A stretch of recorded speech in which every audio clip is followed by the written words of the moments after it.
السلام علیکم، شہزادی وائس میں خوش آمدید۔ خرگوش کی ہوشیاری لیے میں ہوں آپ کی ہوسٹ صالحہ رانا۔ جی ہاں، آج کا عنوان ہے خرگوش کی ہوشیاری۔ تو چلیے آج کی کہانی شروع کرتے ہیں۔ ایک جنگل میں کہیں سے ایک ظالم شیر آ گیا تھا اور اس نے طے کر دیا کہ سب جانور باری باری روزانہ میرے پاس آئیں گے، اس لیے کہ مجھے روزانہ ایک تازہ جانور کھانے کو چاہیے۔ اگر کوئی وقت پر نہیں آئے گا تو پھر سب کے گھروں میں گھس کر چیر پھاڑ کر اکٹھے کئی جانور کھا جاؤں گا۔ ایک ہفتہ اسی طرح گزر گیا۔ بندر، بگلا، ہرن اور نہ جانے کون کون سے جانور اپنی جانوں سے ہاتھ دھو بیٹھے، اور جو بچ گئے تھے وہ خوب رو رہے تھے کہ نہ جانے اب ہمارا کیا ہوگا۔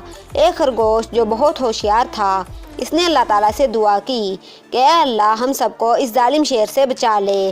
اس نے سب جانوروں کو بلا کر مشورہ کیا اور سب کو بتایا کہ ایک ترکیب ذہن میں آئی ہے۔ اب آج خرگوش کی باری تھی اور اس ترکیب پر عمل کرنے کے لیے خرگوش تیار تھا۔ جو وقت شیر کے پاس پہنچنے کے لیے طے تھا، خرگوش جان بوجھ کر اس وقت نہیں پہنچا بلکہ دیر سے پہنچا۔ شیر صاحب غصے اور بھوک سے داڑ رہے تھے اور ادھر ادھر چکر کاٹ رہے تھے۔ خرگوش کو دیکھتے ہی دھاڑا کہ نالائق کتنی دیر سے کہاں تھے۔ خرگوش نے کہا، اجی جناب، غصہ کرنے میں جلدی نہ کریں، پہلے میری بات تو سن لیں، اور وہ یہ کہ میں آپ کے پاس آ ہی رہا تھا کہ آپ سے بڑا شیر راستے میں مجھے مل گیا اور اس نے میرا راستہ روک لیا اور کہا میں تمہیں کھاؤں گا۔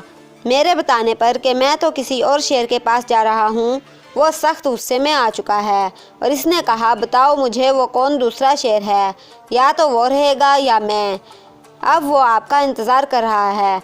اس شیر نے جو یہ بات سنی تو خرگوش سے بولا، مجھے فوراً وہاں لے کر چلو، میں اس کو ابھی ختم کرتا ہوں، ورنہ وہ تو جنگل کے سارے جانوروں کو کھا جائے گا۔ خرگوش جلدی جلدی اس شیر کو لے کر گہرے کنویں پر گیا۔ کنویں میں تھوڑا تھوڑا پانی بھی تھا۔ خرگوش نے کہا، وہ دیکھیے جناب، وہ اندر ہلتا مچلتا نظر آ رہا ہے۔ شیر نے جو جھانکا تو کنویں میں موجود پانی میں اس کو اپنی ہی ہلتی جلتی شکل نظر آئی۔ شیر نے آؤ دیکھا نہ تاؤ ایک دم چھلانگ لگا دی اور گہرے کنویں میں گر کر مر گیا۔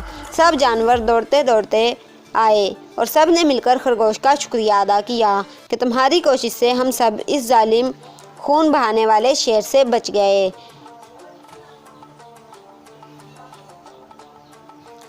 ظالم کو اپنے ظلم کا برا نتیجہ مل گیا۔ کبھی بھی کوئی چالاکی اور ظلم زبردستی سے کسی کو نقصان پہنچائے تو کچھ وقت کے لیے وہ سمجھتا ہے کہ میری بات چل گئی، مگر اللہ تعالیٰ کی طرف سے اس کے نقصان، پریشانی اور بے عزتی کا فیصلہ ہو جاتا ہے۔ ایک تو ہم یہ ارادہ کریں کہ خود کبھی کسی پر ظلم نہیں کریں گے، اور دوسروں کو یہ باتیں سکھائیں گے کہ لوگ بھی ظلم نہ کریں اور ظالم نہ بنیں، ہمدردی اور رحم کرنے والے بنیں۔ ختم شد۔ تو اگر آپ کو یہ ویڈیو تھوڑی سی بھی پسند آئی ہے تو اس ویڈیو کو شیئر ضرور کریں۔ اگر آپ اسی طرح کی مزید اچھی ویڈیوز دیکھنا چاہتے ہیں تو ہمارے چینل کو سبسکرائب کریں، لائک کریں، شیئر کریں، کمنٹ کریں۔ کیپ واچنگ شہزادی وائس۔ السلام علیکم۔ پاکستان زندہ باد۔